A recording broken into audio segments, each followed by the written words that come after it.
हे दोस्तों, आज हम जा रहे हैं माँ बमलेश्वरी डोंगरगढ़। आज के वीडियो में हम आपको बताएंगे कि आप माँ बमलेश्वरी के दरबार में कैसे पहुंच सकते हो, डोंगरगढ़ पहुंचने का क्या रास्ता है और यहाँ पर पहुंचने के बाद आपको कहाँ पे रुकना है, कैसे आप पहुंच सकते हो, यहाँ पे खाने की क्या व्यवस्था है और साथ में रोपे से आप माँ बमलेश्वरी के दर्शन कैसे कर सकते हो। और भी ऐसी बहुत सारी जानकारियाँ माँ बमलेश्वरी से जुड़ी हुई हम आपको आज के वीडियो में देंगे। वीडियो संपूर्ण जानकारी के साथ आपके सामने आ रहा है, तो वीडियो पूरा देखिएगा, आखिरी तक देखिएगा ताकि आपको सारी इन्फॉर्मेशन इसी वीडियो में मिल जाएगी। इस वीडियो को देखने के बाद आपको कोई दूसरा वीडियो देखना नहीं पड़ेगा। तो चलिए दोस्तों, चालू करते हैं आज का वीडियो। माँ बमलेश्वरी के दरबार में पहुंचने के लिए आप बाय ट्रेन, बाय बस और बाय एरोप्लेन के जरिए पहुंच सकते हो। अगर आप दोस्तों एरोप्लेन से आते हो तो आपको नागपुर या फिर रायपुर के एयरपोर्ट पर उतरना होगा, फिर वहां से आप कैब या बस के सहारे डोंगरगढ़ तक पहुंच सकते हो। रायपुर से डोंगरगढ़ का डिस्टेंस 109 किलोमीटर करीब है। नागपुर से आपको ये 191 किलोमीटर के करीब पड़ेगा। तो आप नागपुर या रायपुर दोनों में से किसी भी एयरपोर्ट पर उतर करके माँ डोंगरगढ़ के लिए बस, टैक्सी, कैब बुक करके माँ डोंगरगढ़ तक पहुंच सकते हैं, या फिर आप वहां से ट्रेन भी कर सकते हैं। दोस्तों, अब बात कर लेते हैं हम ट्रेन से आने वालों की। अगर आप ट्रेन से आना चाहते हैं तो आप रायपुर से भी ट्रेन पकड़ सकते हैं या फिर नागपुर तरफ से भी ट्रेन पकड़ सकते हैं। दोनों तरफ से ही आपको ट्रेनें यहाँ पर मिल जाती हैं और आसानी से आप ट्रेन के जरिए डोंगरगढ़ पहुँच सकते हो। बहुत सारी ट्रेनें ऐसी हैं जो डोंगरगढ़ होते हुए जाती हैं। ट्रेन की किराए की बात करें तो 50, 60, 90 और ऐसे आप जिस टाइप से स्लीपर बुक करते हो उसके हिसाब से आपको यहाँ पे चार्जेस लगते हैं। हो सकता है किसी ट्रेन में आपको 300-400 रुपये भी देना पड़े। बात कर लेते हैं दोस्तों बस की। तो बस यहाँ पर आपको बड़ी वाली जो बसें हैं वो आपको रात में मिलेंगी, जो कि आपको यहाँ पहुँचने के लिए 700-800 या 1000-1200 रुपये तक किराया लेती हैं।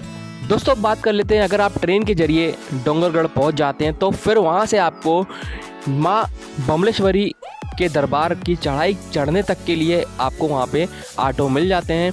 आप वहाँ पर 10 रुपये प्रति व्यक्ति ऑटो का दे करके माँ के दरबार की सीढ़ियों तक पहुँच सकते हैं या फिर रोपे तक पहुँच सकते हैं। दोनों तक आपको ऑटो वाले छोड़ देते हैं, 10 रुपये वहाँ पे चार्ज लेते हैं और वहाँ से फिर आप चढ़ाई चढ़ सकते हैं या फिर रोपे के जरिए माँ के दरबार में पहुँच सकते हैं। और या फिर आप चाहें तो पैदल भी वहाँ तक माँ की सीढ़ियों तक पहुँच सकते हैं। रेलवे स्टेशन से माँ बमलेश्वरी तक जाने के लिए आपको करीब 1 किलोमीटर का रास्ता तय करना होगा। अब आप माँ की दरबार की सीढ़ियों में आ चुके हैं, तो यहाँ से आपकी चढ़ाई चालू हो जाती है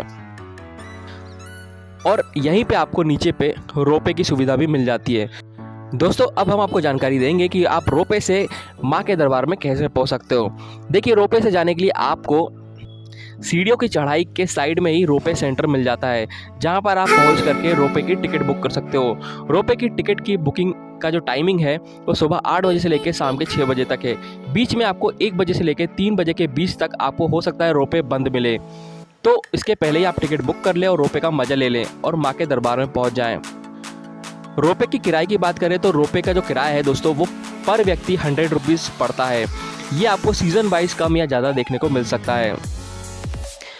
यहाँ पे हम आपको एक बार बता दें, अगर आप रोपे से माँ बमलेश्वरी के दर्शन के लिए जा रहे हैं तो रोपे जो है आपको आधे से ज़्यादा सीढ़ियाँ कवर कर देता है, लेकिन इसका मतलब ये नहीं कि आपको रोपे पूरा ही सीढ़ियाँ कवर करके देता है।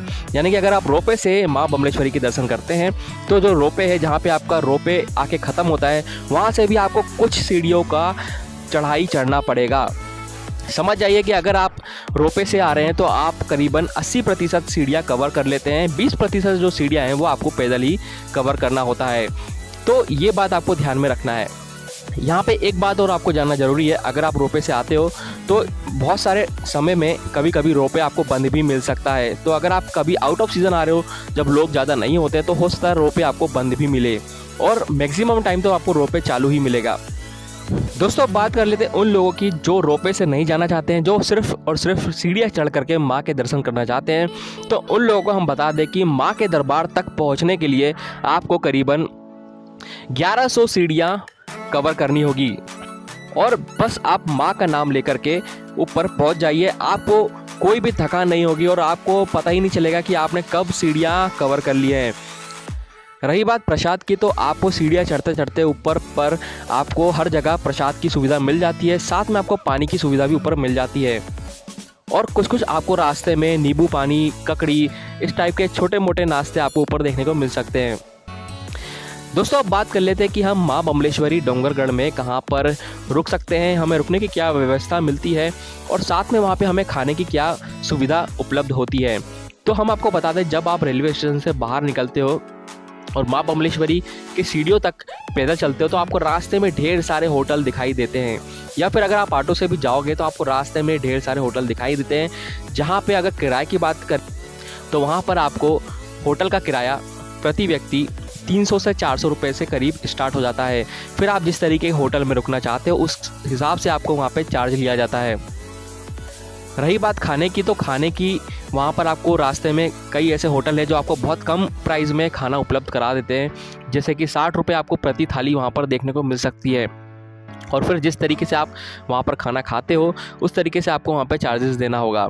तो खाने के लिए और रुकने के लिए आपको वहाँ पे कोई भी दिक्कत नहीं आएगी।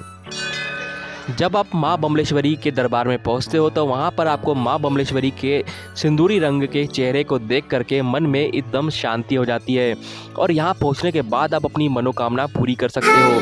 यहाँ के आसपास के वातावरण इतने सुंदर हैं कि आप इसको चढ़ाई चढ़ते हुए देख सकते हो, रोपे से भी आप इसका नज़ारा ले सकते हो। माँ बमलेश्वरी के दरबार में पहुंचकर आप माँ के दर्शन करके प्रसाद चढ़ा करके साइड से नीचे उतर सकते हो।